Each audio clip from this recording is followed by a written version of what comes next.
Yogena chittasya padena vacham malam sharirasya cha vaidikena yopakurutam pravaram muninam padanjalim pranjaliranatosmi stuve padanjalim vyasam shankaram cha manitrayam kartra sutrasya bhashyasya kramadvivaranasya cha. Those of you who joined later and are not familiar with the meaning of this invocation, these two verses that I chant at the beginning of the class, you can ask for an explanation during the interaction. Most welcome. So I think in the last session, we were discussing the 9th sutra that you'll remember. That is the 5th in the chronology of kleshas. I mean, avidya, asmita, raga, dvesha, abhinivesha, klesha. So these are the 5 kleshas. So we should keep in mind what are the real implication of these technical terms used in Sanskrit, especially in yoga. So there are 2 types of understanding the meaning. First, how it is translated in the standard words. Then, what it actually implies in the context of our own life. Because yoga is not just a theoretical science. Every idea that is expressed and discussed in the yoga and the yoga philosophy has an intimate corresponding implication in the context of our psychological life and eventually in our spiritual life. Now, this is a very important point to remember. A term may have a definite, a well-structured definition in the standard commentaries in Sanskrit, and also the attempts to translate those Sanskrit terms into English. But what they really mean should be properly understood. Then only we can enter the world of yoga psychology. So what is klesha? Klesha may be translated in some of the books as afflictions, sufferings, and so on.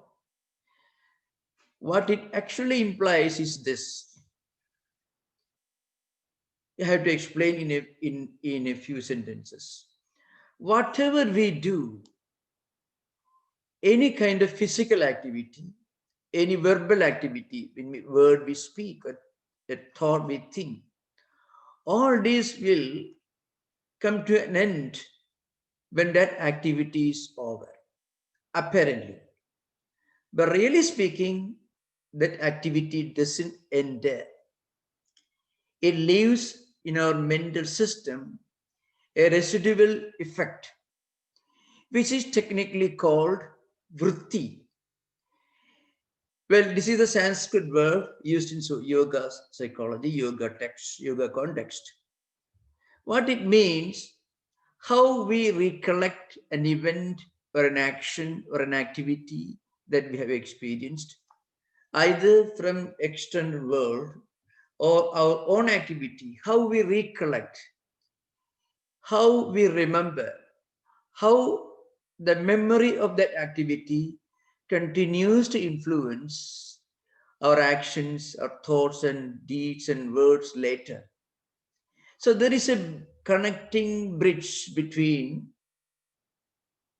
that memory that is left behind, the residual effect that is left behind, and also its consequence, not necessarily in this life, according to yoga, even the succeeding life cycles. It could be in the form of suffering. It could be in the form of afflictions. That is the most common experience.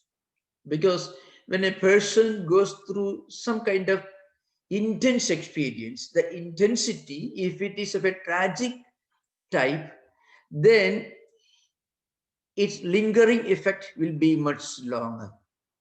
that this study in modern psychoanalysis and of course in modern psychiatry has led to different theories, but the surprising revelation is that in the yoga in the commentary literature, there is a very elaborate and very scientific, rational explanation of how these tendencies which are left behind will continue to influence our action. So that is called klesha. And then in the coming sutras, we will discuss another interesting aspect of yoga, karmasya, where is a repository of all these memories which are deposited there, which continue to influence our actions or life in this life or the next. Now, one may ask this question: what's the use of knowing all this? We can just concentrate on the present day life, that's a modern motto. Today, now, what do we want?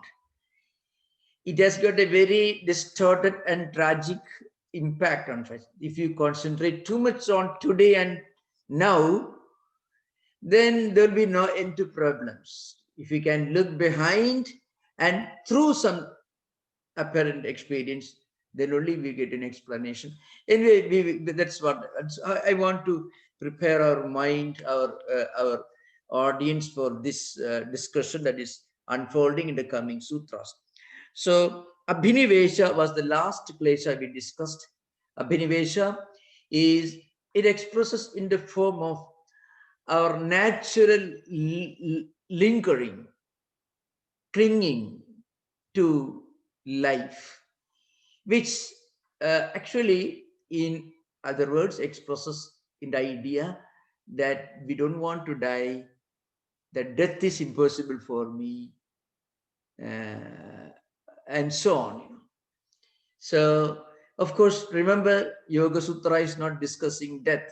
What Yoga Sutra is discussing is this unique human psychological phenomenon of a forgetting a reality which is one of the most undeniable realities in human life, the reality of life and the reality of death. So all fears, all anxieties, all worries are indirectly at least linked to this lingering to life. We discussed this earlier, and of course, the yoga psychologists, yoga commentators tried to explain this in the light of one important tool of epistemology, that is inference. It's called anumana. You don't remember, you can't do anything that you're totally unfamiliar with. You can't remember anything that you have not experienced previously. That's how they explain. Suppose animals, birds, different creatures, and also human beings, they are born with certain tendencies, but they are not taught. These tendencies are not a result of any effort to study, but they are born, which we call instinct. That's what we call instinct. Instinct is, according to yoga, nothing but a recapitulation of previous experience. The instinct doesn't fall from the sky. It doesn't originate in a vacuum. Instinct is nothing but practiced art that we have experienced in previous life. And mind has got these three levels: instinct, where reason may not be very much involved. Then second stage, reason. And a third stage is the higher superconscious state, which is what Yoga Sutras eventually will teach us, will explain to us how to achieve. That's the point. That is superconscious state, where we act in a way which is unerring, but without the use of reason. We go beyond reason to act in a reasonable, in a proper manner. That's where we'll discuss later. So this is Abhinivesha. Now the next sutra is Te Pradip Prasavaheyaha Sukshmaha. So these are the word they. They, he means they. So what are these? They means these kleshas that we discussed earlier, raga, dvesha, abhinivesha, etc. Extreme liking for certain things, extreme dislike for certain things, and extreme fear of certain things, extreme infatuation of certain things, and all these originating from our own wrong perception of our own true identity, that is asmita. So all these kleshas can be eradicated, can be undone through counter evolution. That is the meaning of pratiprasava. Prasava means taking birth. Pratiprasava means the opposite of it. The effect going back to cause. That's something very interesting. So Yoga Sutra will tell you that spiritual practices like the Kriya Yoga that we discussed, that is Tapa, Swadhyaya, Ishwar Pranidhana, that is austerity, self-study, including meditation and contemplation, and resignation to God. All these help us to weaken, to make only subtle, but on just that is weakening these kleshas. They do not destroy the kleshas. So let's see what it means by weakening. Suppose a person is afflicted with this problem of extreme dislike for certain things, extreme infatuation for certain things. Of course, this has got very, very practical relevance in our life. Drug addiction, alcoholism, obsession with internet, computer games. All these are classical examples, are expressions, gross expressions of these kleshas. Now, these, let's say a person sits somewhere and thinks, you call it meditation, let us say, and thinks of the consequences of what he's doing, at least when he is free from the effect of drugs or alcohol, whatever. He's sitting somewhere, maybe reading some book, so adhyaya comes, and sits for some time. Then his mind may wander. Well, was it okay? Is it he at first he develops an awareness of the fact that he needs to get over this problem. And then what happens, if he continues this contemplation, meditation, whatever it is, then his strong desire to get rid of this problem will strengthen, will be reinforced. And proportionately, if he practices this klesha, this samskara, this impression, this tendency, which he wants to get rid of, which he himself wants to get out of, is aware of the tremendous problem it is, but still is not able to do that. That is the effect of klesha. Samskaras or tendency which have gone deep into our mental system. And we are aware of their existence. And we are aware of the need to get out of this. We have sincere desire to get out of this, but not able to do that. That's an example of klesha samskara. Remember, klesha samskaras are very deep rooted. They can travel from one life cycle to another life cycle. So that's why they are all deposited in the particular repository of samskara. It's called karma shaya. That's what we are going to discuss in the coming sutras, which is a very important theme in the Yoga Sutra, which the commentators have taken pains to explain from different angles. that will help us to know why we act in a certain manner, though we want to act differently. So how we get hooked into a tendency or a practice or a way of thinking, this lingering negativity, mind creating a stumbling block. And also you find sometimes it has got very, very strange manifestations. You find certain people very cordial outwardly, but but a strong sense of egoism within, talking very nicely, talking like a Socrates, maybe smiling like in a very patrician manner. I have seen such people, but very strong negative ego, but outwardly very cordial. They go on suffering from problems. On the other side, you can find people who are outwardly very, very arrogant looking, look very arrogant, but actually very polite and humble. So you can find these two contradictions, contrary human characters. So there are examples of these deep-rooted samskaras, which we get hooked into. Now, Yoga Sutra actually it makes a very revolutionary contribution. Maybe I think the entire range of human learning, philosophical systems, spiritual practices, Yoga Sutras alone actually tell us that we can change our own personality without the help of medicine, of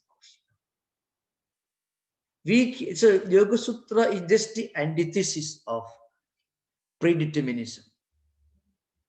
Frequently, people will tell you, there are many interesting sayings in different languages. Man will tell you, if he is destined to be hanged, he cannot be drowned. He cannot be drowned if he is destined to be hanged. Everything is in the hands of fate or determination in the hands of somebody else. But Yoga Sutra takes the opposite stand. It tells you, you can change your destiny. You can mold, you can transform, you can refine your own fate. How we can change the way we think, the way we act, our own real personality, not external diplomatic refinements or nothing of the kind, but we can think the way our own mind functions. We can refine. That's what it says. Now, that process is called Pratiprasava. Pratiprasava means all these tendencies can be completely eradicated, in the sense they become totally non-functional. Not by meditation. Meditation can only weaken them. But Pratiprasava means through constant spiritual practice, including yoga, which we are going to discuss, the Ashtanga Yoga, in the coming chapters. We will discuss Yama, Niyama, Asana, Pranayama, Pratyahara, Dharana, Dhyana, Samadhi, Asampragnata Samadhi. You can mention Viveka Khyadi, the dawn of spiritual wisdom, all we discuss. So through these, we can really eradicate our own tendencies, negative tendencies. First, we can weaken them through contemplation and meditation. Now, meditation need not necessarily be taken in its religious, ritualistic sense, not at all. Just think somewhere, let us say, suppose a person can think, sit somewhere and contemplate silently of what he is doing. It is actually meditation. Meditation, as practiced by devotees of God, will take the help of God, which is very helpful. That's why Ishwar Pranidhana is mentioned as part of the Kriya Yoga. That is very important. So resignation to God is a great help, because you feel a great weight lifted off our shoulders. So for devotees of God for those who practicing certain spiritual disciplines, this becomes easy. Even for others, this is possible. So the underlying principle is meditation can control samskaras, subdue their power, weaken them, and turn them from gross into subtle. They become subtle. The danger is when an appropriate set of circumstances emerge where these tendencies can remanifest, they will certainly express themselves. That is the problem. But still, contemplation can weaken, can control. You'll be able to handle negative tendencies through contemplation or meditation. And here in the 10th sutra, Patanjali says they can be eradicated. So all these klesha samskaras which are being weakened and made subtle can be eradicated completely through pratiprasava. So pratiprasava means counter evolution. We'll find out in course of discussion, we'll find out what this actually is.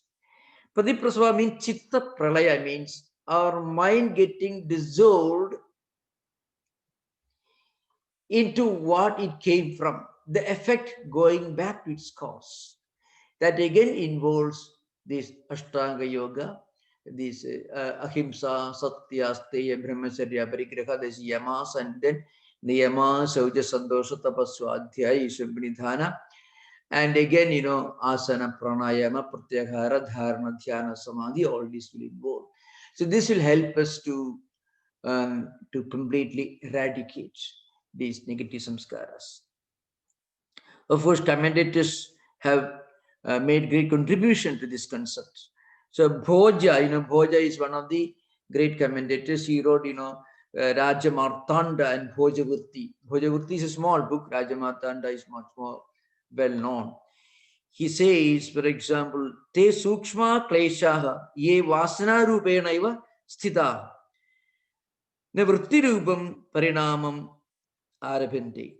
So what happens, through Kriya Yoga, these tendencies, they just remain as subtle vrittis, but they do not prompt you into action. Let us say, I mentioned this earlier, a tendency that you want to get out of.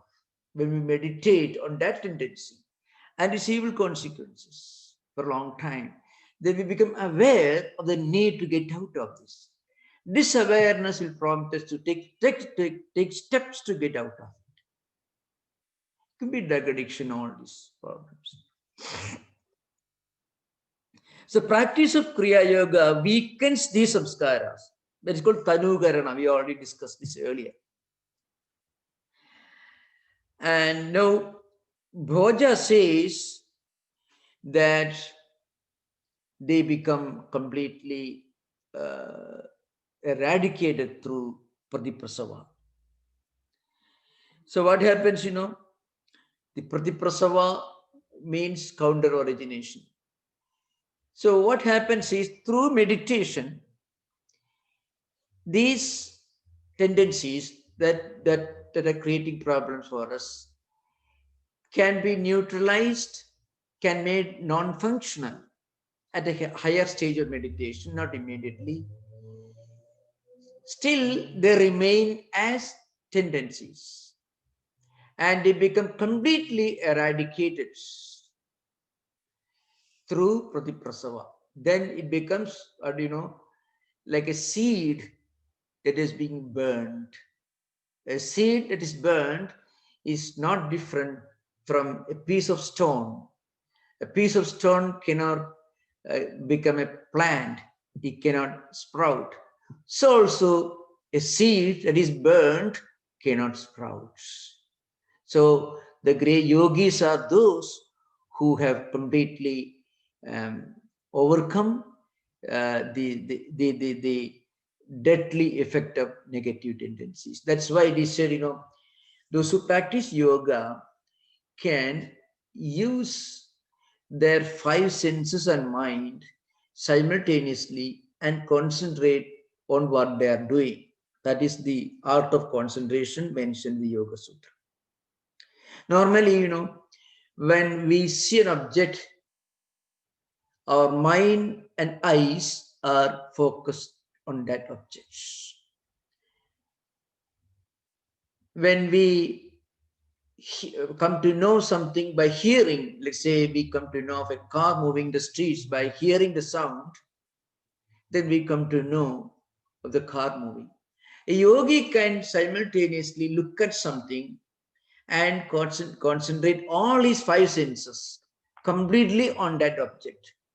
That's why yogis can remember things for a long time, because they can get whatever they experience, whatever they cognize with greater intensity of focus. Here, of course, there is an interesting discussion by Vyasa on this subject. So Vyasa says, Kleshaihi aparamrishta sattva purusha anyatha khyadi sukshma prajna samapta adhikrita pradiprasava kalpishide iti. That Vyasa Bhashya says.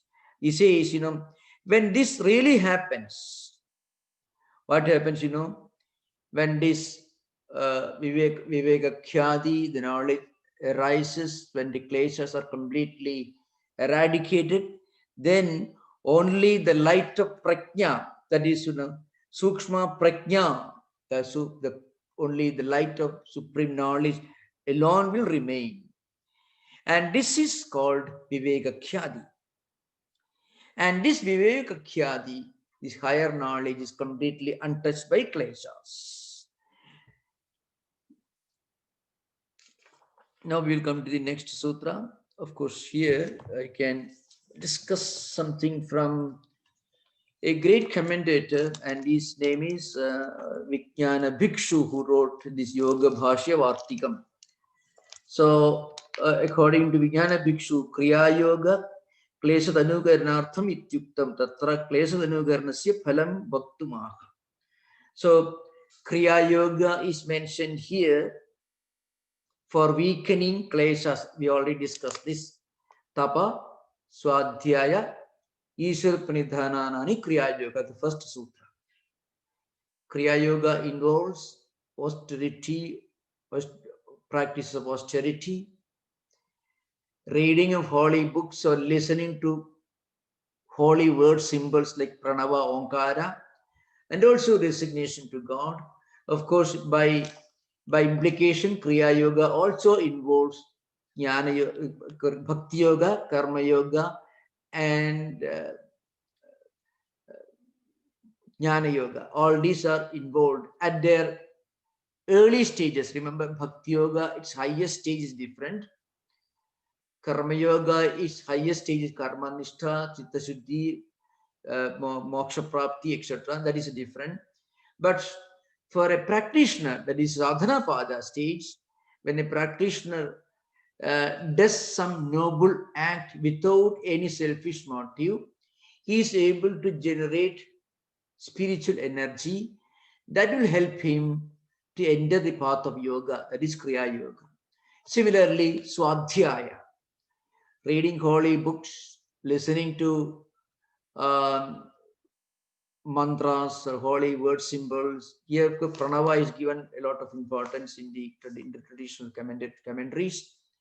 Then, by constant listening and then remembering, that is Sravanam and Smaranam, listening and remembering, will prompt us to contemplate on what we are hearing, and that will generate spiritual energy. So also resignation to God.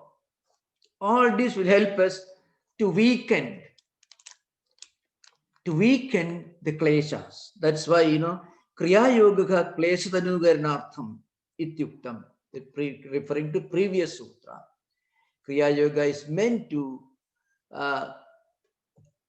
make subtle these kleshas. When these klesha samskaras are gross, then there's an impulsive action on the part of the person.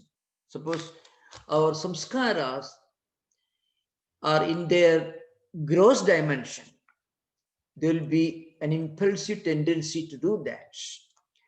When that tendency becomes subtle, that is called klesh tanukaranartham, means when they become weakened, then we think for some time, is it okay for me to do that? So you are able to practice self-restraint. That's why it is meditation helps you to weaken. Meditation as a part of Kriya Yoga will help you to weaken or to make subtle these klesha samskaras. If they are left to remain in their gross form, they can prompt us to act according to these acquired samskaras. If they can be made subtle, then we know these samskaras are already there in our mental system. We also know that we should try to get rid of them. So this awareness of the need to get rid of them will make us think and self-restrain. So they will not express impulsively. That's why he says, Kriya Yoga Klesha Nugarartha Vityuktam Tatra Klesha Nugaranasya Phalam Vaktumaha. So Kriya Yoga is mentioned for the sake of weakening these kleshas. Now, what happened to them? They pradiprasavaheya sukshmaha. So these sukshma samskaras pradiprasavaheya. They are to be eradicated by counter evolution. You may call it involution. We have reached all the way from Prakriti to Panchatanmatras. Panchatanmatra, Panchamahabhutas. Now from Panchamahabhutas, we have to go back to the origin. So that's the idea behind. You have to remember the Sankhyan or Yoga concept of creation. I mentioned this earlier, but should be kept in mind. There are two fundamental categories. That's why Sankhya and Yoga systems are supposed to be dualistic systems, Purusha and Prakriti. From Prakriti, this entire universe emerges, including our body, our mind, our senses, everything, and also the empirical world. So Prakriti becomes Mahatattvam, from that Ahankara, Mahatattva may be called cosmic intelligence. From the Ahankara comes. Ahankara has got Rajasiga, Tamasiga, and Sattvika dimensions. And from Sattvika, Rajasiga dimensions, all the five senses of perception, five senses of action, and also the mind emerges. And then from the Tamasiga dimension of Ahankara, Panchatanmatras emerge. From Panchatanmatras, Panchamahabhutas, which constitute the empirical world.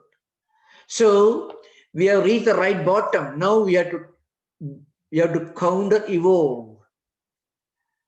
It's like a huge tree should go back to its seed from which it came, seed, something like that. Of course, in the context of a tree, it is impossible, but in the context of our mind, it is possible. It is possible. It is not impossible. The analogy stops there. So what we do when we practice spiritual disciplines, we are actually trying to counter evolve. We are trying to evolve from the level of external empirical phenomena, and then from the levels of mind and intellect, and finally we reach the origin of this evolution. Is called Prakriti, and then we will identify our true identity with Purusha. So this is the process. Of course, as I mentioned earlier, yoga concept of evolution is very scientific, but yoga concept of conclusion Yoga's conclusion of the absolute reality has a lot to be desired, according to Shankaracharya. But remember, it's very important. All the great Indian philosophical systems, including the Buddha system, which doesn't, Buddhism doesn't accept Vedas as a pramana, as a supreme authority, so it is called heterodox or non-orthodox system. Even Buddhism also, even Jainism also accepts the yoga analysis of human mind, the senses, the vrittis, samskaras, and many other important disciplines. So all the great Vedantics, including the great Shankaracharya himself, was a great practitioner of Ashtanga Yoga. Practically, you cannot think of one really great spiritual teacher in the Vedantic tradition, Vedic tradition, who was not a practitioner of Ashtanga Yoga. Vivekananda was a Vedanti par excellence, was the one who championed Vedanta in modern times.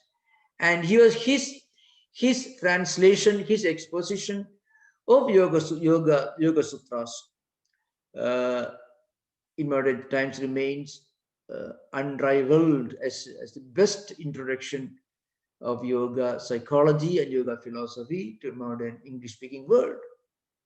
There was a practitioner of Raja Yoga, Guru Sri Ramakrishna, all these great. So that's an important point to remember. Tadeva Bhashikara Akhide Panchayiti. So Pradiprasava Heya Sukshmaha, Prasava Viruddha Pradiprasava, Pralayaha. So that's why Pradiprasava is called Pralaya. Pralaya means dissolution. So it called mean Pralaya means dissolution, means the effect going back to the source, the cause. Tathacha Pradiprasavena Chittasya Pralayena Sukshma Degdhabija Bhava Klesha Heya Ityartha. That's why it is said, this through this Pradiprasava, what is happening is these kleshas become almost like burnt seeds which cannot sprout again. So, I mean, those who practice this eventually will get out of all negative tendencies, which express so many different ways in our life. There's an idea behind. Of course, this process of counter evolution can be found surprisingly in many of the in the lives of many of the great spiritual seekers. So, like, look at Buddha himself.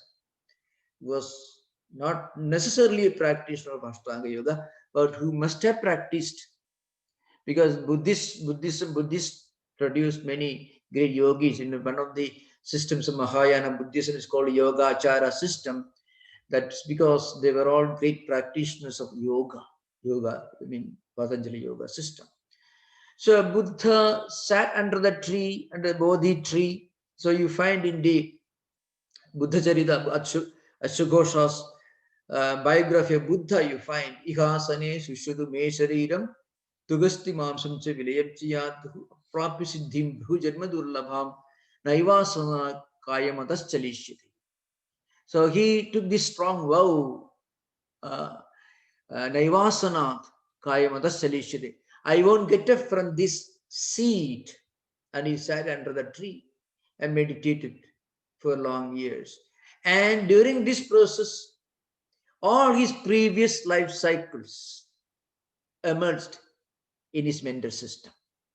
They emerged and he detached himself from them, and they disappeared. So this is what is happening. 544th, according to many others, the Buddha was born as the 544th incarnation. So he had to really re-experience all his 543 previous life cycles. He was born in so many different forms, as human being, sometimes an animal kingdom. But each and every birth he manifested, he expressed some unique divine quality. That's how Buddha Jataka tales you find. Buddha's previous life cycles. So each of these samskaras emerged in his mental world, and he did not identify with them. So all these tendencies completely disappeared. And finally, he became the real Buddha. He emerged as the enlightened one. That's how he became Buddha. So like that, Swami Vivekananda, in one of his lectures, makes a statement, maybe referring, I don't know whether we have no proof that Swamiji was referring to Buddha's life. But anyway, he says that every spiritual seeker who has started his journey in search of his highest spiritual goal will have to relive and re-experience all his previous life cycles, not physically, tendencies, impressions, vrittis, vasanas, samskaras, all will emerge in the mental system. And by the practice of meditation, by not meditation as mentioned in the Kriya Yoga, but the higher type of meditation, at the seventh discipline, Ashtanga Yoga, just before Samadhi. That meditation will help you. That is the process of prasava, will help you to merge all these previous samskaras and to dissolve all these previous samskaras in their causes, in the causal forms. And that's how Viveka Khyadi, supreme enlightenment, is created. Now 11th sutra comes, Dhyana heyaha tadvrittayaha.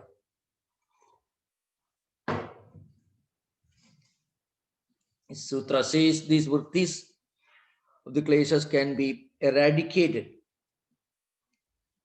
Of course, here vritti is not the gross form of klesha, but these are cognitive vrittis which already become weakened. They get completely eradicated by this higher meditation. That's the idea behind it.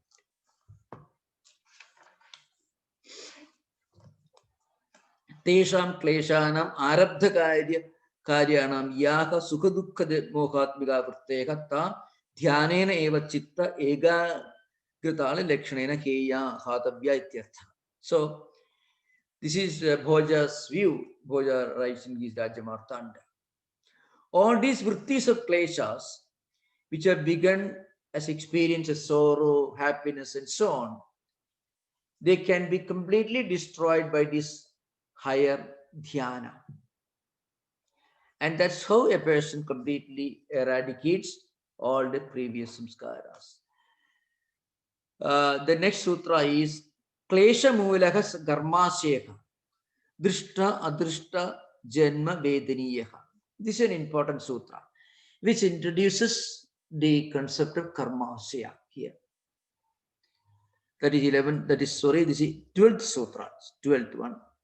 Klesha Mulaka, that is the karmasyeha drishta adrishta janma vedaniyaha. This residue of previous karma, mean the latent residue of the previous karma, which have got kleshas at the root cause, is to be experienced either in this life or next life, unless they are eradicated. That is the implication here. Now we will discuss this important subject, karmashaya. That is an important subject to remember, because that should be clearly understood before we proceed further. What is karmashaya? As I explained in my previous classes, our mental world can be divided into two categories. One is our experiences. The second one is our reaction to those experiences. These reactions can be in the form of raga, dvesha, abhinivesha, etc. Now, what is this karmashaya? Or what is klesha? Kleshas, as you mentioned, is that particular phenomenon that activates karma and karma phala. So, what is klesha? Remember, karmashaya is the repository of kleshas. So, klesha we already discussed. But remember again, kleshas are nothing but that which activates your karma and karma phala.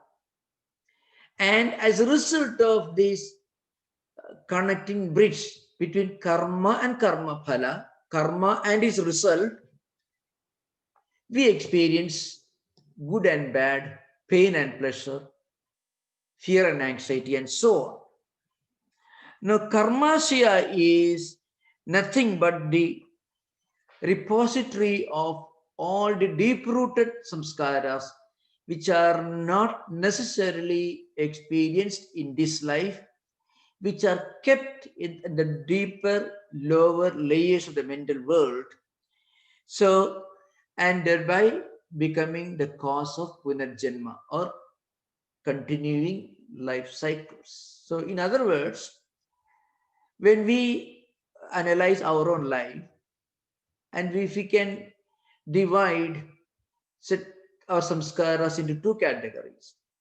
Certain samskaras that we remember to have originated in this life itself.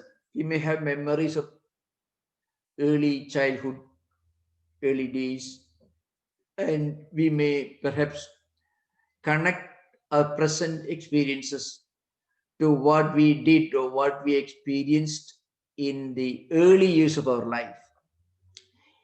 These are examples of samskaras which more or less are related to this life. But then the tendency to get attracted or to be, let us say, to be detached in whatever way. The tendency, the fundamental cause of extreme liking and extreme dislike. These fundamental causes are coming from previous life cycles.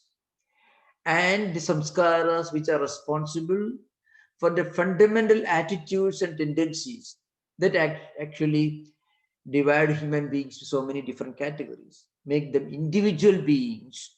The individuality comes from the individuality of samskaras which are deposited in the system, and that system or the repository of those samskara is called karmasya. So that's the idea behind here. It means these karmas are repeated. Of course, impulsive actions coming which may be the result of our experiences in this life may not have anything to do with the previous samskaras. But our attitude that caused these impulsive actions may have something to do with that. That's the idea behind. So that is about karmasya. Now, the next sutra is this klesha mula karmasyo drishta adrishta janma vediniyaha. So these experiences, I've got two dimensions, and that's why Vajaspati, he says klesha mula karmasya means klesha mulam yasya utpadya chak karyakartane, that for which, that for whose production and casual activity the klesha is the root. Any samskaras, any tendencies, any impressions, or any attitude for which we cannot find an explanation in this life, but which is strongly established in our mental world, that is coming from a previous experience. And these samskaras become strong and get deposited in the karmasya depending upon the power, the intensity with which the particular action takes place. So if we go through an experience which is very intense, then its effect can last longer. If it is something that is superficial, the effect may not last long. So whether a samskara becomes strong enough to be deposited in the karmasya, or whether it will be worked out in this life itself, depends upon the intensity with which that particular action which causes the samskara takes place. And accordingly, our attitudes are formed. And yoga psychology eventually takes you to a state where we can ourselves bring out these samskaras and analyze and detach and transcend them, get away from them. That's why I give you the example of Buddha's Jataka tales. Of course, Buddha had to confront this problem. Of course, it's not analyzed in this manner in the Buddha Charita Ashwagosha, but then in the light of yoga, it becomes very clear, and also Buddha's discussions, his conversations with Ananda and many other disciples often brings out this idea. He also agrees with the idea that no action gets lost, no experience gets completely lost.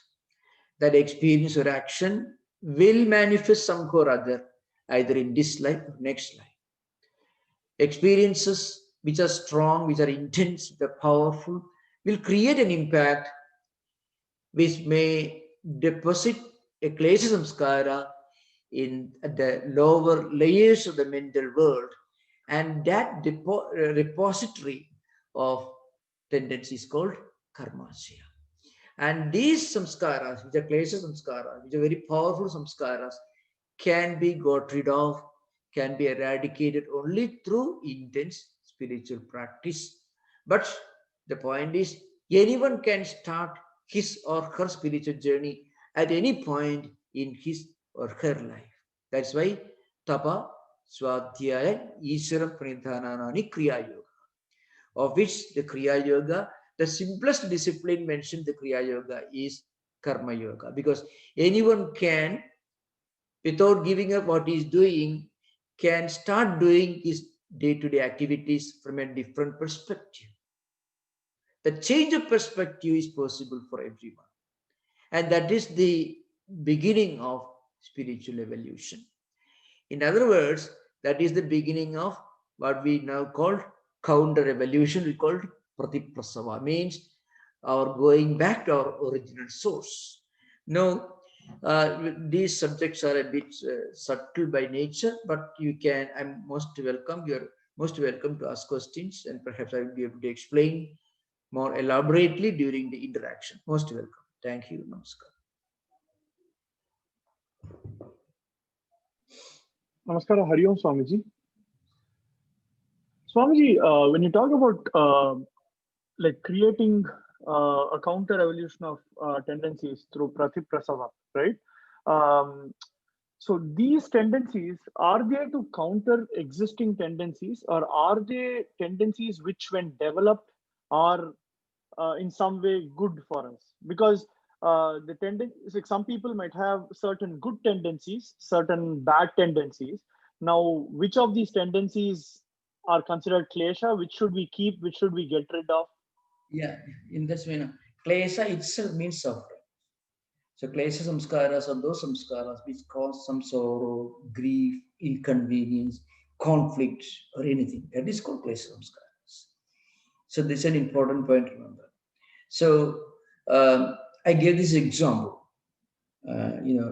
People suffering from certain strong tendencies, habits, becoming aware of the need to get rid of them, but do not know what to do.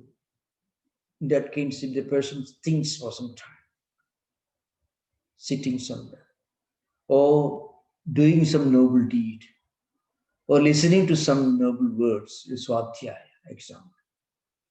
What happens, these activities will help a person to have a new look, a fresh look at this problem that is aware of. In fact, it Klesha Samskara, actually what it is, it expresses in the form of a conflict. Nothing very pleasant. Love, joy, happiness, beauty, meditation, association with great and good ideas, they do not create conflict.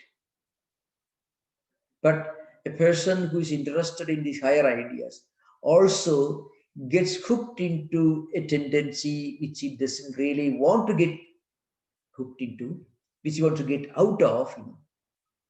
That creates conflict.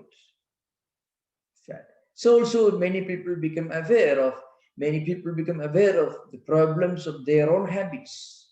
They want to get out of it, but not able to do that.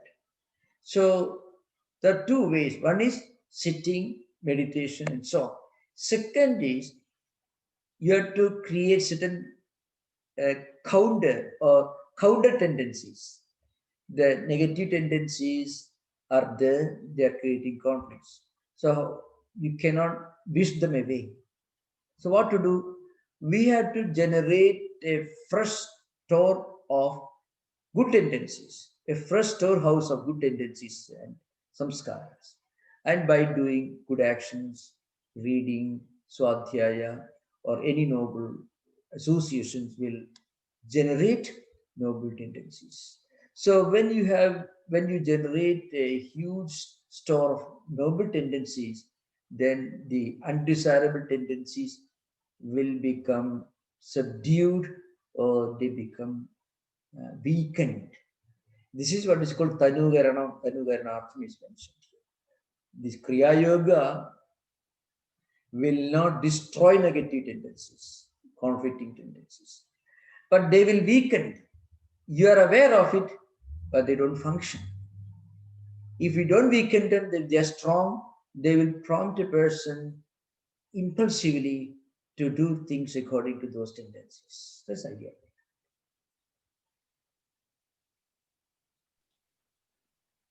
Thanks, Swamiji.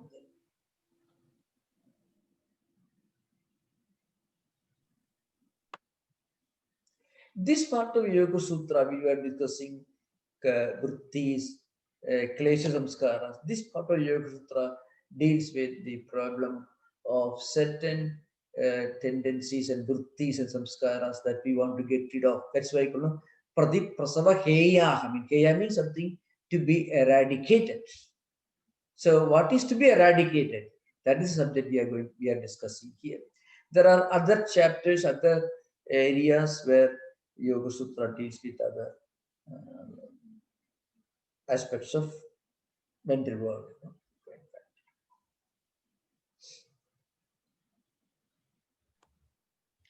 Good evening, Swamiji.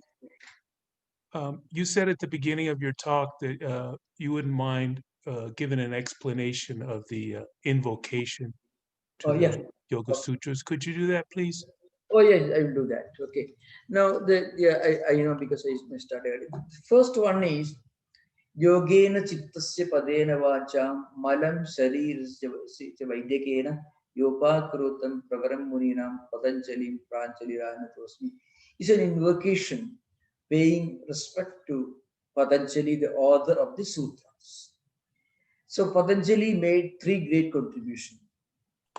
One contribution, of course, this Yoga Sutras itself, which is meant to cleanse our mind, training up of the mental system, chitta. That's the purpose of Yoga Sutra. The second contribution was he made the biggest contribution, in fact, the greatest contribution to Sanskrit grammar after Panini was made by Patanjali. It's called Patanjala Mahabhashya. It's a huge work. It is, of course, there are very few scholars. There are, of course, not many who study the whole text. It may take several to study properly. It may take at least some 15 years to study that book. So his greatest contribution is an exposition of Sanskrit grammar, Panini's Ashtadhyayi. That is his Padena Vacha means he wanted to evolve a mechanism for cleaning up language or words. That is his contribution to. The third contribution was, he wrote a book, a commentary on Sutras, one of the important classical works on Ayurveda. So these are the three great contributions of Patanjali. He made a great contribution to Ayurveda. He made a great contribution to Sanskrit grammar, which is the most respected commentary on Sanskrit grammar. Quite a long, very big, running into several volumes. And then his great contribution to Yoga, the Yoga Sutra, 195 sutras divided into 4 chapters. This is the first one. Second one is Tuve Patanjalim Vyasam Shankaram Cha Munitrayam Kartru Sutrasya Bhashisya Kraman Vivaranasya Cha. It's an evocation paying respect to the 3 sages, sage philosophers who enriched the yoga tradition. One is Patanjali himself, who is the author of the sutras. The second one, Vyasa, who wrote a commentary. Vyasa's commentary is the first commentary on Yoga Sutras, which still the foundational commentary on Yoga Sutras. Because Yoga Sutras themselves, these 195 sutras, are very brief. And if you just read them without Vyasa's interpretation, nobody would have understood anything from it. So that is the second great saint philosopher, Vyasa, whom we remember today. The next one is Shankaracharya, who wrote a commentary on Vivarana. It's called Vivarana, which is again a work based on, related to Vyasa's commentary on Yoga Sutras. So it's called Munitrayam, means the 3 great sages who are connected to yoga tradition. That is Patanjali himself, the great author of the sutras, and then Vyasa, who wrote the commentary, and Shankaracharya. Of course, he is the greatest name in India's philosophical tradition. And he wrote a great commentary on Yoga Sutras, following Vyasa's commentary. This idea. These are the 2 invocations. Yeah. Thank you very much. Maharaj, there is a question here from YouTube, more of a clarification.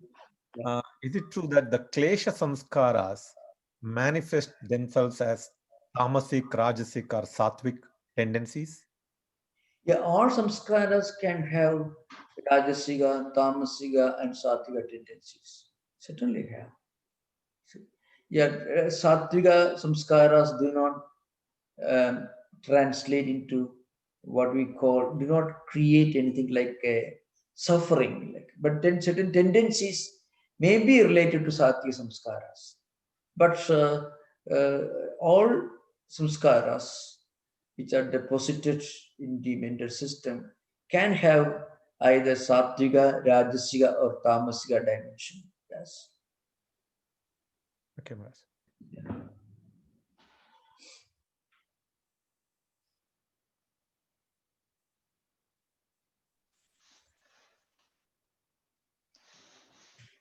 Pranam Swamiji. So Swamiji, for all our experiences, we have a reaction, right? Raga, Dvesha, etc. What can we do in our practical life to not give importance to experiences so that they don't leave much of an impression or that kind of a samskara in the mind for future events? If we do what we are doing with some noble purpose, then our actions by themselves do not create any negative tendencies. If we have some noble purpose, noble ideal, anything that you do is a noble ideal. And a soldier protecting the country, let us say, who is fighting in the front line borders. Or, well, for him, he's doing his work is not a very pleasant one. But then you can find in all traditions, his action is supposed to be a noble act, protect the country. So everything depends upon the ideal with which we do. So we should not make the mistake of analyzing threadbare every thought and deed that we are doing or thinking. No, we should not do that. We must keep our mind fixed on a higher ideal in actual practical life, because we cannot really write on a piece of paper, these are the thoughts I'm going to think today, these are the activities I'm going to do today. It may not always work.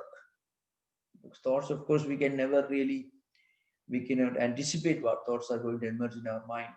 So what the best we can do is to have a higher ideal in our mind. Then go about doing our duty properly. That's the best thing. Thank you, Swamiji.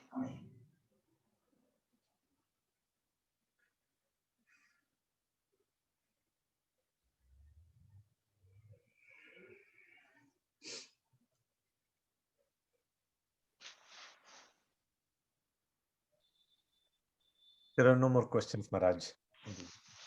So thank you for the questions. Okay, most welcome.